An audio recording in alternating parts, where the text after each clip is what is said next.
Hello, everyone, and welcome to episode 12 of Podcast of Five Rings, your source of enlightenment in the realm of video games, tabletop, anime, film, and tech. Each episode of Podcast of Five Rings releases Monday mornings on iTunes and Soundcloud, and now topic by topic, day by day on YouTube, with the full video releasing on Friday. To catch updates about the podcast or for other news, give us a follow on your social media platform of choice listed in the description below. I'm your host, GM, and overseer of Podcast of Five Rings Obsidian, joined by the wall that will not fall, Tetsuo. I hope everybody's week was good. Mine was most excellent. It was all right. It was a shorter week for me, so I'm very happy with that. Short how? I had Monday off. We all had Monday off, didn't we? Yeah, so that means it's a shorter week. That's very nice. Not everybody gets Monday off, though. He just deleted Monday from existence. Yeah, just deleted it. Delete. Did not need to do I got up, I put on my reality robes, and decided, fuck Monday. It's gone. Just deleted it, so now Tuesday's gonna become Monday. That is the Dark Fortune Duelist meta. Yay. So how has Tetsuo been doing this week, then, since you asked us? I've been doing pretty good, save all the weather issues we've been having. It's been storming and everything, which drives my sinuses nuts with the barometric pressure changes. Like, or was it yesterday? Yeah, it was yesterday. Like, it got so bad, I was having a hard time, like, just looking at things. Like, it was migraine level. Wow. Headaches. Just from storm pressure. It happens. That's why I hate this time of year. In Florida, because storms are nuts, and as far as barometric pressure changes go. The resident wildcard Bell, how have you been faring in that stormy Florida weather? Oh, I love it. I like the sound of rain on everything. Otherwise, I beat Fire Emblem and started a few other games. Nice. How'd you? We're gonna after we record this, we're gonna talk about the end of that game. There's something I want to talk about with you. We'll get to that later. We're not going to bog down the podcast with it. If you want to hear our thoughts on Fire Emblem, check out last week's episode where Mal and I talked about it for near on 20 minutes. We got... You know what other game we have plenty to say? Oh my god. Mal, with that segue, you cut me off. So talking about Madden, right? Yeah, it's Madden. Definitely Madden. The 30th iteration of Madden. Mal, why don't you tell us about Madden? How about I tell you about L5R? Okay. I was really excited for Madden. I don't know. If I knew anything about Madden and stuff, I would have gone with it, but I don't. Are you telling me that L5R is going to be a recurring theme in the podcast until Gen Con? Might be. At least. Until Gen Con. You say it like we have any sign of stopping. Hey, I can't talk about the cards if I don't have them in hand, but we'll get to that. Anywho, I got a few different things. So last Friday, they did another L5R Live, where they took some questions from Twitter and the forums, I believe. They started out with, just talking about like the fiction and the article, the gameplay article, with the Crane, since it was their Spotlight Week, being the arbiters of culture, and got their fancy Kakita dueling. And talking about how they're going to have lots of ways to generate honor, and how it works into their controlling play style. With they're honorable in that they will show everything. Like, they have more restrictions built in, like when you can play cards, because they're showing you their plan, and then going to leverage that high honor to stop you from doing anything about it. Yeah, I think that's something we all noticed when we were breaking down the cards and talking about them. A lot of it was like the kind of, this is coming. And they said in the stream, it's obviously, now what are you going to do to stop it? Because it's this kind of overwhelming force. Right. Yeah. Political powerhouse you see right in front of you. They also said that will not be the only way. And then they said lots of people are excited about the Daidoji Harriers. I know exactly who they're talking about. Oh, baby. And that there will be more to come later. It sounded like they're like, can we say any? No, later. Okay, nothing now. Give me that Uji card. They established an entire style guide for each of the clans, identifying aspects, color schemes, culture notes to show off when dealing with the art. Yeah, they're talking about how they think this is their, most artistically pleasing set they've ever done. And the crane, right, obviously emphasizing delicate and highly detailed things, form over function being very important. They also now include, with every piece that goes out to an artist, emotion field, so that they can just try and directly tie in what they want each card to express emotionally. That's cool. I think Magic does similar things. I like that idea. Yeah, never done that before. So regarding Magic, and because a lot of their artists will describe the process and show start to finish stuff, and usually they come up with varying possibilities and then work with the art director to refine it down into what you eventually see. They next moved on. Someone asked about Kakita Asami, and if it was a reference to the first edition Topaz Adventure, which it was. She was selected due to her, I guess, relevance in possibly the new story, kind of sounded like. Katrina liked that there was a bit of a hint with a romance between her and Kuanon. Yeah. And that they pulled, with the character cards, I guess they pulled from the original people who were popular with the original story, and then new characters, or at least bringing them to new relevance with the FFG story. Yeah. And that, was it Kakita Kaizen is her Yojimbo? Possibly, or one of the premier duelists of the crane. Yeah, I believe she said that he was her Yojimbo. Yeah. Then they went on to talk about, I guess some people are asking if Doji Hotaru's flavor text was a reference to a game of Go with Kachiko. And they were, I guess, pleased that people picked up on that. Well, I mean, isn't Game of Go, like, I mean, I know that was kind of a thing with Winter Court, but, I mean, I thought that was kind of always something that was hinted at, like, in The Tale of Genji and, like, stuff like that. Oh, yeah. All the Winter Court shenanigans, I'm sure, were a reference to that from Winter Court 4. Mm.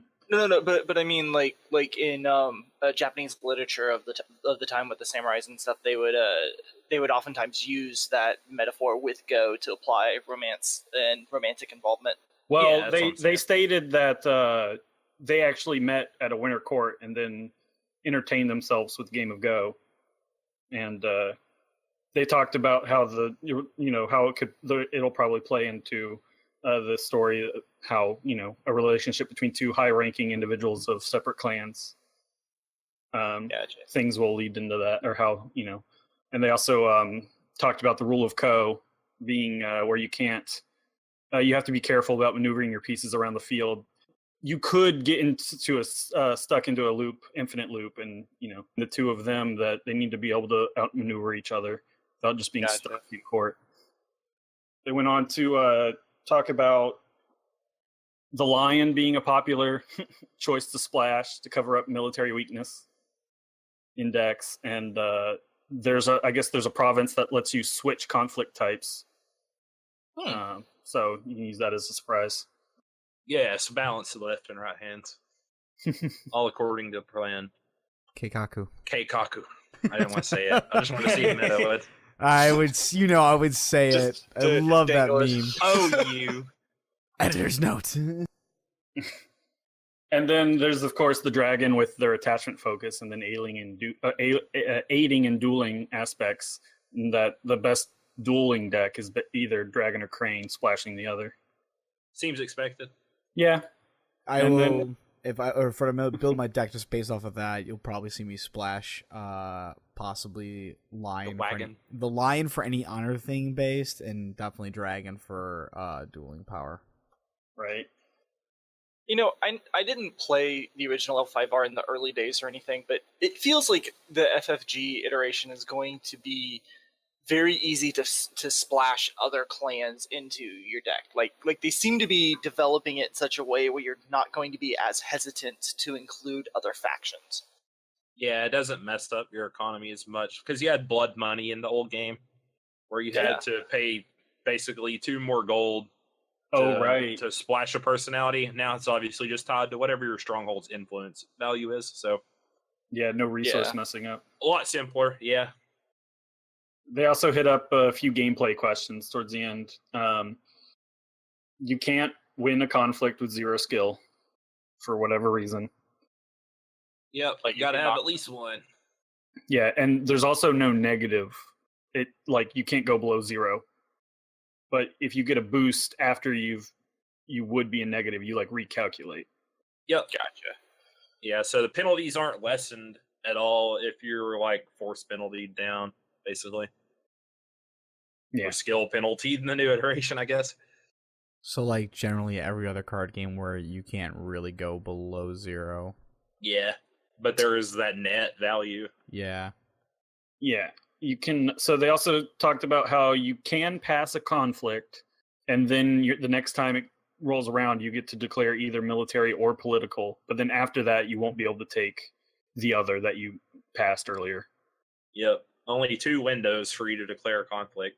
Yeah, so they said that it, like, I guess there are reasons for it, like if you want to be defensive at first, and then like you're just really focusing on one strike with one type of conflict. Mm-hmm. And next up, if you run out of cards in a deck, you lose 5 honor for not being able or not using your resources wisely. So you don't automatically lose if you run out of cards? Correct. Nah, but it does get you closer to losing. Right. That's true. This actually opens up the possibility for milling style themes in the future. Yeah. Yeah. I don't expect anything in the base set probably, but it could be something they do down the road with Scorpion. Yeah, I could see it.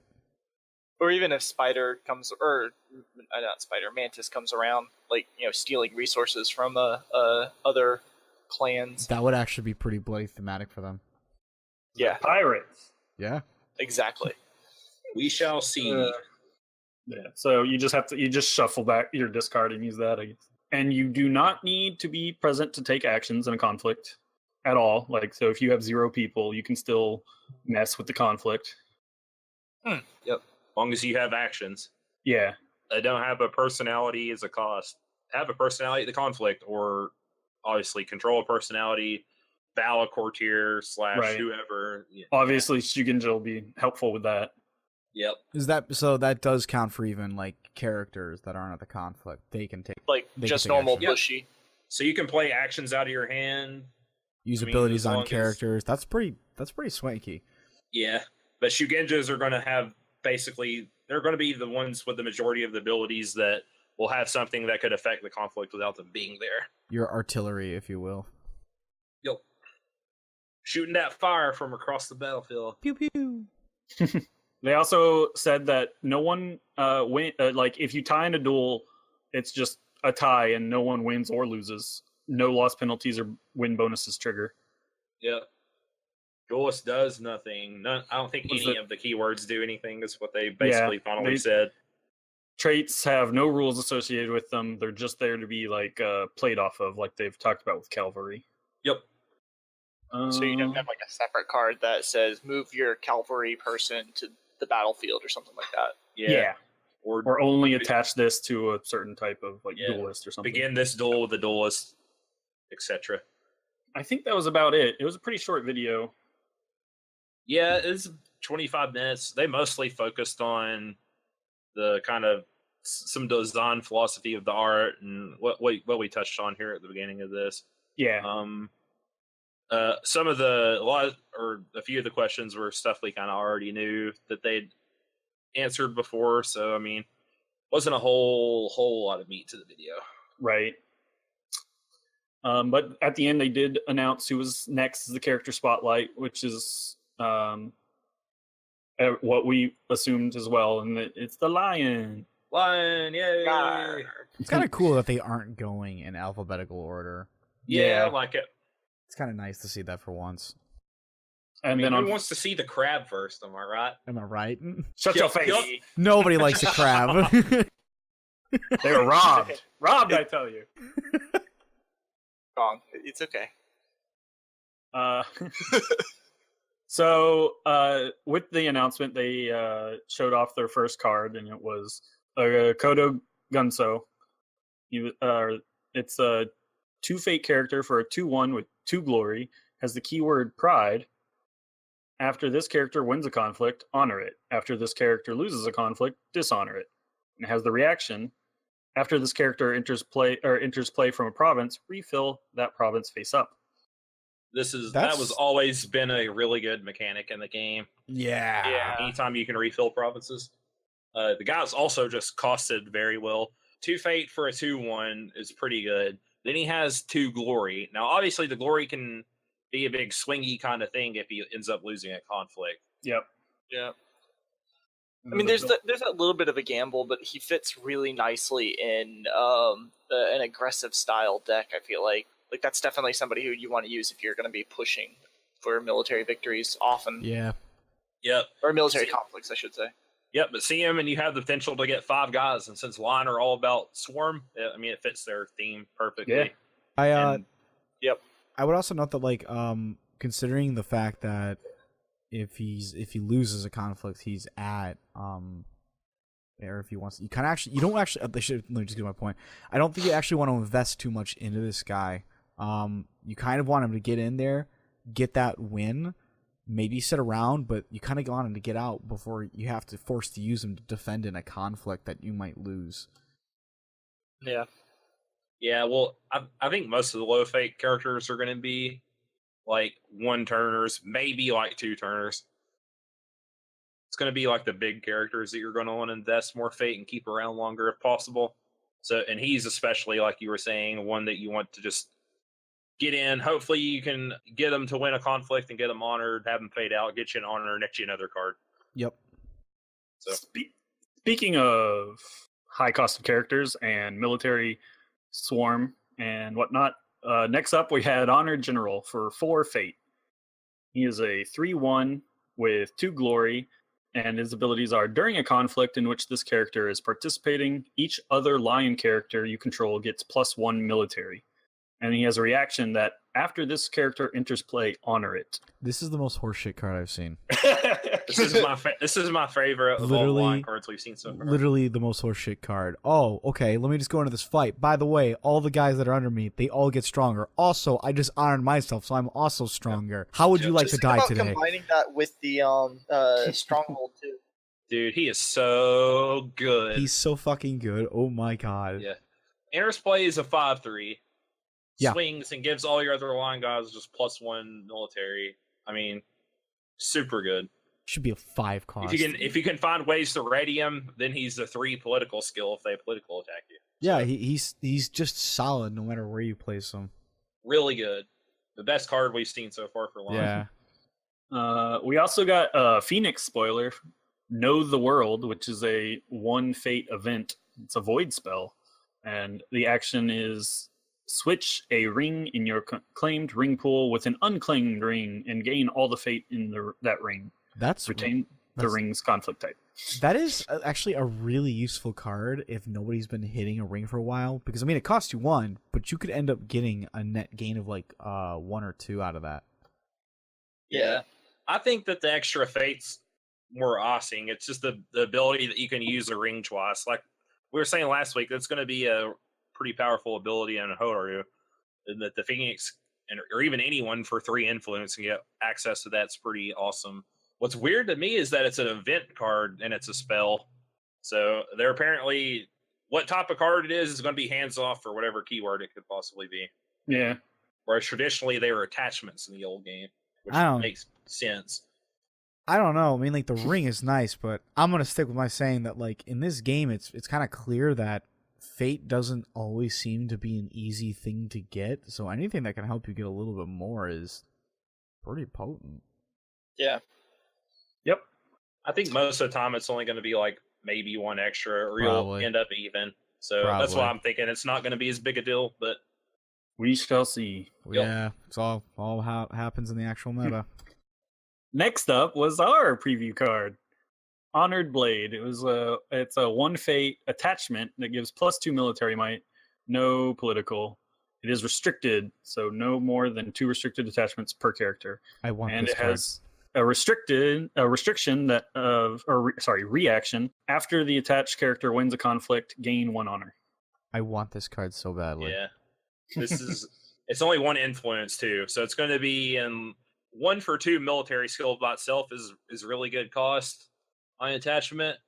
The gaining an extra honor, all clans are going to kind of want that because it's just one more card that they can draw next turn, right? Yep. And for only 1 influence, this could be in almost every deck. We said that a lot. Like, this could be in every great deck last week. Yeah. Like, this card is just really good. It's going to be splashed a lot. I agree. Anybody who's focusing on trying to get that honor win as opposed to other victories is definitely going to want it. Helps with that too. You don't even have to break the province. You just got to win the conflict. Yeah, and I mean, it only enhances any military that are already really good military. And if you're weak in military and you want to cover your bases, well then congrats. This card does that too. Do you have ready tech? Ready your character that just won a attacking conflict, and then use that same character on the defense. Yeah. Yep. Get the ring that lets you straighten. So I mean, yeah. And after that one, Fantasy Flight did me wrong and didn't give me the fiction I wanted. Instead, we just got the Death Seeker card, which is 2 fate for a 2/1 character that has the reaction after this character loses a conflict as an attacker. Sacrifice this character. Choose a character controlled by your opponent. If that character has no fate on it, discard it. Otherwise, remove 1 fate from that character. 0 glory.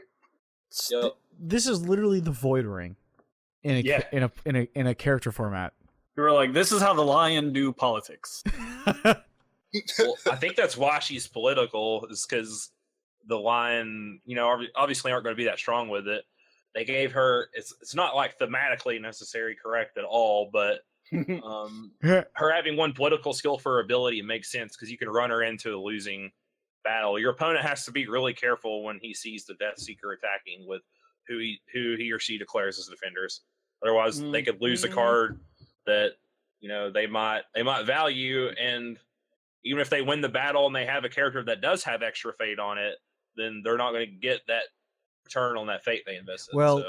I mean, you have to be the attacker with it, though. So yeah, that's what I'm saying. So you have to be careful who you defend with. Yeah. That's a nasty card. Yeah. It's good. And then I think the only other one we saw was Ready for Battle, which is a 0 fate event and has the reaction, after an opponent's card effect or a ring effect bows a character you control, ready that character. Yeah, very similar to the one event we had last week for the Cream, or the card that negated an event, didn't lose momentum. Basically the same thing. Line want to keep winning battles. One of the best ways to negate your opponent's skill, and Line seem to have really good military skill, is to bow their characters. This, without you losing momentum, lets you negate someone's bow action. Just really good. Nice start to the line. Yeah, I'm excited to see more cards next week for them. When you get the article. Yeah. I can't wait to see if we were kind of talking about this, if we're going to see Arso or Totaries the clan champion. Well, I realized when just looking through these cards that the picture they used when talking about the Lion, who I would have assumed would have been Ariso, was actually the Honored General. So maybe we will get Totori as the surprise champion. Yep. I guess we'll see in the fiction that will also come out next week. That was delayed. So the only other big thing that happened was the whole Gencon kerfuffle. Wow. What kerfuffle? There wasn't any problems. A problem occurred. I was fairly despaired on. Use that passive voice. I'm gonna say this right here. Is it a problem, or is it just specifically we didn't get what we want? Well, I mean, it would be for you two to decide, right? I mean, I'm not going. Yeah. So L5R swarmed all the L5R events and left a lot of people without access to the tournaments and whatnot that seemed to really want. So when it was happening, I saw a lot of people upset, but since then, it's cooled down a bit. Within 5 minutes, every L5R event was completely sold out. Yeah. Within the first 1,000 people that bought tickets for anything at Gen Con, the 325 person inaugural tournament was sold out. So a third of the first 1,000 people basically bought tickets to that, whether to flip their product on eBay because everyone knows it's the game that's in demand and they're getting it before it actually hits gaming stores, or because they actually want to play. So, yeah, I mean, 350 is people have huge. Since conceded it's huge for a Gen Con. It's super huge. Right. Very big number. Right. Like their biggest release besides that was 240, I think, was Game of Thrones. Yeah, something like that. Yeah, it was Game of Thrones or Netrunner one. Over 100 more seats, and people obviously want more, but I mean, it'll be dependent on the product that's got printed by then, and if they have the room and time to like manage even more people. Well, here's one thing: WotC isn't going to be there. WotC literally took up like a huge part of the dealer, or not the dealer hall, but the event hall. AG always had like almost as big a thing as WotC in some years, and half the time their tables would be half full. Yeah, there's always dead space, and hopefully they'll be able to use some of it. Like, I understand that they're not really going to expand on a 350 person tournament. That's, like we said, that's a huge tournament. Yeah, again, they need the people. They need the people on their side to help like run that. Yep, and they're going to be selling product at the same time that the tournament's going on in the dealer hall, and other people are going to have sets that didn't get to play in that and want to play later. And when there's only 100 seats available in the quote unquote like big 2-day tournament with the top 8 and all that stuff, that's like super low. Obviously, I didn't look and see what all else that FFG has going on. Maybe they initially only had so many people that could volunteer to help run that part of the tournament, and other people had to run other games, obviously, like X-Wing and Netrunner, Lord of the Rings, all that stuff. I think they could do more like casual side tournaments, probably like they're having a casual tournament on Sunday that I also didn't get into. I didn't get into anything. I don't think Meta did either, right? I didn't do what now? The where? You didn't get into anything? Any of the tournaments? No, I attempted to get it in the tournament just because I wanted that.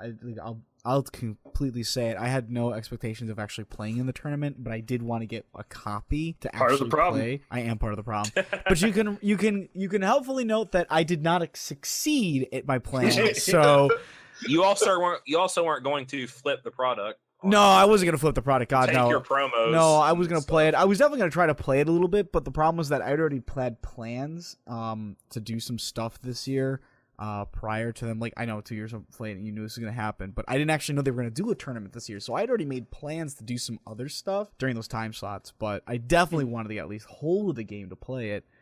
So I'm going in line like everybody else, and I will kill you all. Yeah. I want to take my little Nintendo Switch. I'm going to get up at like 6 or 7 in the morning, go sit outside that dealer hall and play Zelda for like 3 or 4 hours. And then the other people, there'll already be a huge line at FFG because those one group of people get in an hour early. So, yep. And I think they were implying that everyone's only going to have access to one. That's what I've said. From what I yeah. Well, I mean, based on what they've said, because they want to have everyone get one set in their hands. So would that also count those that got in the tournament? Like, if you get in the tournament, you're not allowed to buy one. Probably not. I don't know how you check that. It wouldn't. I think it's like they say that you still have to go and get your deck checked to make sure that you're not utilizing multiples from more than 2 core sets, because it sounds like you actually have to go somewhere, at least with the way it was written. So yeah, they're definitely getting a core set when they sit down. It's going to be more like later on. I'm sure they're not going to have a way, but based on like how fast everyone said that Netrunner and Game of Thrones sold out, that it was sold out by like noon on Thursday. This is still the biggest run, but I bet it might not be sold out by noon, but it'll be sold out by the end of the day, probably on Thursday. Yeah, I'm a betting man. If you do want to you should definitely get in line for it and just prep to wait. Yeah. So here's hoping that they have lots of stock. They can find a way to get some more room and either expand the Saturday or Friday, Saturday tournament or the Sunday tournament, or maybe add some more side events, and that people will get the chance to get those promos and get some games in and play, because a lot of people are looking forward to it. A lot of my friends who've been veterans of the card game didn't get in. I literally clicked the button right when it hit noon, and I was 5,000th in queue. You and so many people clicked that button at noon. Yep. So, we didn't luck out, Meta. No, so I it didn't. goes. Maybe If it makes you feel better, though, I know for a fact, having talked with some of the people who help staff this whole event for Gen Con and work with the hotels, that if you didn't get in there on time, don't feel bad. This Gen Con is going to be bloody huge. It's their 50th. It's their right? yeah, it's their 50th. But not only that, they were very underprepared for the amount of people that were going to come, just because it said 50th Gen Con. So that would explain it explains why the housing was done with in 2 hours time when they opened up. Oh yeah, and it'll explain why if you don't get it now, don't let that get to you, because seriously, this will be a huge Gen Con. There will be a lot of people there. Basically, I'll be happy now if I get my hands on a set. And if I do, I'll go play in non-FFG tournaments, because I think some of the L5R communities already talked about doing actual at hotel tournaments and stuff. Because there's the L5R hotel basically every year where everyone just meets up and plays together. So I'll at least go do that.